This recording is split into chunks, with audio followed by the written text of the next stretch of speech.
रात एकदम काली, गीली चादर जैसी थी। पुरानी बस की छत पर बारिश जोरों से पड़ रही थी। हवा भूखे भेड़िए की तरह चिल्ला रही थी। पहाड़ी सड़क के किनारे पेड़ नीचे झुके हुए थे, उनकी टहनियां बस के साइड से टकरा रही थीं। ड्राइवर हरी धुंधली विंडस्क्रीन से आंखें सिकोड़ कर देख रहा था। वाइपर्स तो बस हार ही मान रहे थे। विजिबिलिटी बहुत पूर थी। हरी थका हुआ था, उसके कंधे दुख रहे थे और आंखें भारी हो रही थीं।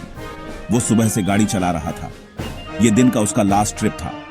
सड़क लंबी और घुमावदार थी, अंधेरी शांत पहाड़ियों के बीच से सांप की तरह जा रही थी। इतनी रात को इस रूट पर बहुत कम लोग जाते थे, खासकर ऐसी रात में तो बिल्कुल नहीं। दूर कहीं बादल गरजे, जिससे पुरानी बस थोड़ी कांप सी गई। हेडलाइट्स अंधेरे में एक धुंधली सी रोशनी बना रही थी। उसे गर्मा गर्म चाय और अपनी छोटी सी झोपड़ी की याद आई। वो चाहता था कि ये जर्नी बस खत्म हो जाए। बारिश और तेज होती जा रही थी। एक अजीब सी धुन बजा रही थी। दूसरी आवाज सिर्फ इंजन के घुरघुराने की थी। बस धीरे धीरे एक खड़ी चढ़ाई पर चढ़ रही थी। हरी कांप गया। हालांकि सर्दी का मौसम नहीं था। उसने छोटा फैन अपनी तरफ किया, पर उससे सिर्फ गीली हवा ही आ रही थी। आगे की सड़क एक काले रिबन की तरह तूफानी अंधेरे में गायब हो रही थी।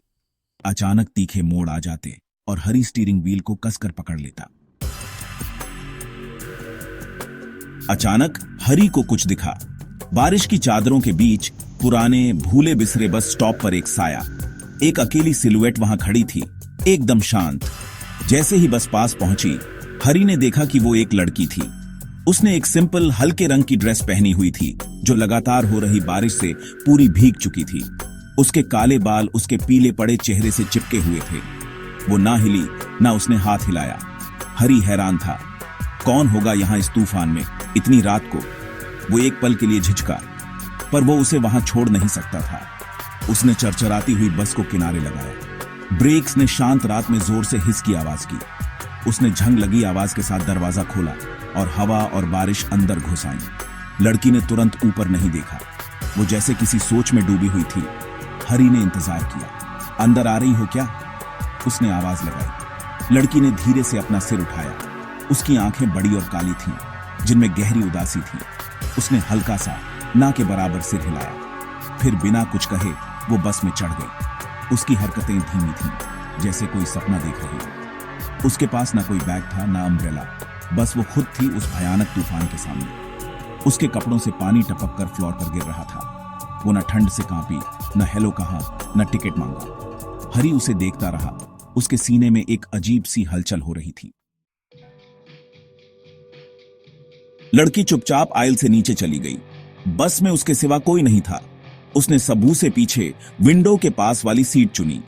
वो बाहर अंधेरे में घूर रही थी। बारिश कांच पर जोरों से पड़ रही थी। उसने कोई आवाज नहीं की। हरी ने दरवाजा बंद किया। आवाज खाली बस में गूंज उठी।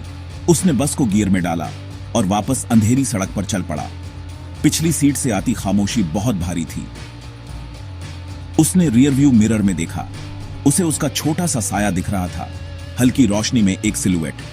उसका सिर विंडो की तरफ था, एकदम स्थिर। हरी को बेचैनी होने लगी थी। शायद वो बस शर्मीली थी या किसी बात से अपसेट थी। पीपल कभी कभी अजीब होते हैं। उसने अपने ड्राइविंग के सालों में बहुत से पैसेंजर्स देखे थे, पर इसके जैसा कोई नहीं। जर्नी खामोशी में चलती रही। बस बाहर तूफान मचा हुआ था। बादल अब और पास थे, सिर के ऊपर जोर से कड़क रहे थे। बस की लाइट्स एक पल के लिए झपकी और हरी का दिल उछल पड़ा। उसने व्हील को और कसकर पकड़ लिया। वो चाहता था कि वो कुछ तो बोले, कुछ भी, पर वहां सिर्फ खामोशी थी, एक गहरी डरावनी खामोशी। बस के अंदर की हवा जैसे और ठंडी होती जा रही थी। उसने उस बोझिल शांति को तोड़ने के लिए कुछ गुनगुनाने की कोशिश की, पर उसका गला सूख गया। रेडियो से आ रहा डरावना म्यूजिक बंद हो गया था। अब सिर्फ स्टैटिक की आवाज थी। Gap 2S। वो हर कुछ मिनट में मिरर में देखता रहा। लड़की हमेशा वही थी, हमेशा शांत, हमेशा चुप, तूफान को देखती हुई, या शायद कुछ और देखती हुई, कुछ ऐसा जो सिर्फ वही बाहर अंधेरे में देख सकती थी। वे करीब आधा घंटा और चले। बारिश थोड़ी कम होने लगी थी। बादलों की गड़गड़ाहट भी दूर चली गई थी। हरी को अब थोड़ा रिलैक्स्ड महसूस होने लगा। शायद तूफान का सबू से बुरा दौर खत्म हो गया था। उसने लड़की की डेस्टिनेशन के बारे में सोचा। उसने बताया नहीं था कि उसे कहां जाना है। कौन सा स्टॉप मिस? उसने आवाज लगाई। उसकी आवाज उम्मीद से ज्यादा ऊंची निकल गई। उसने जवाब का इंतजार किया, कोई जवाब नहीं आया, सिर्फ इंजन की आवाज और छत से टपकते पानी की आवाज। मिस, उसने फिर पुकारा, आपका स्टॉप। फिर भी खामोशी। हरी की रीढ़ में डर की एक लहर दौड़ गई। उसने बस धीमी की और रियर व्यू मिरर में देखा। पिछली सीट खाली थी, लड़की गायब हो चुकी थी। उसने पलकें झपकाईं। क्या यह उसका वहम था? उसने फिर देखा, डेफिनेटली खाली। जिस सीट पर वो बैठी थी वो वेकेंट और सूखी थी। हरी का खून ठंडा पड़ गया। वो कैसे जा सकती थी? बस तो रुकी ही नहीं थी। उसे पक्का यकीन था, उसने दरवाजे नहीं खोले थे। क्या वो सपना देख रहा था या उसने किसी भूत को बिठा लिया था?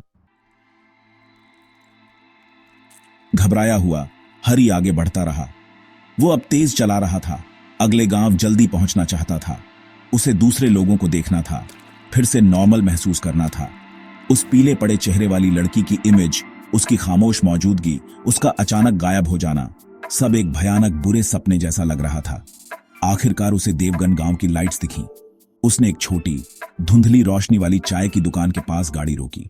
वो अभी भी खुली थी। एक बूढ़ी औरत काउंटर पर थी। उसने एक स्ट्रॉन्ग चाय ऑर्डर की। उसके हाथ अभी भी कांप रहे थे। उसे किसी को बताना था। उसने बूढ़ी औरत को उस हल्के ड्रेस वाली लड़की के बारे में बताया जो गायब हो गई थी। बूढ़ी औरत ने शांति से सुना। उसका चेहरा गंभीर था। जब हरी ने बात खत्म की तो उसने धीरे से सिर हिलाया। अच्छा, उसने धीरे से कहा, तो तुमने उसे देखा है, उस आखिरी पैसेंजर को? उसने बाहर अंधेरी रात में देखा। उसकी आंखों में एक गहरा दुख था।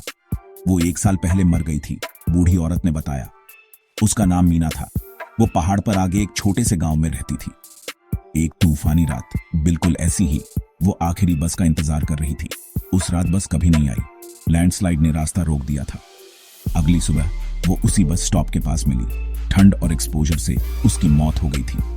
हरी को एक ऐसी ठंड लगी जिसका मौसम से कोई लेना देना नहीं था। बूढ़ी औरत ने आगे कहा, कहते हैं उसकी आत्मा अभी भी इंतजार करती है। हर साल उसकी मौत की एनिवर्सरी पर जब तूफान आता है वो उस बस स्टॉप पर दिखती है। वो आखिरी बस में चढ़ती है, इस उम्मीद में कि आखिरकार घर पहुंच जाएगी, पर वो कभी नहीं पहुंचती।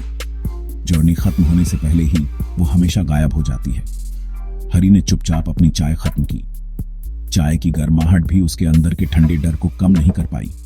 वो जानता था कि वो उस आखिरी पैसेंजर को, इंतजार करने वाली उस लड़की को, तूफान में गायब हो जाने वाली उस लड़की को कभी नहीं भूलेगा।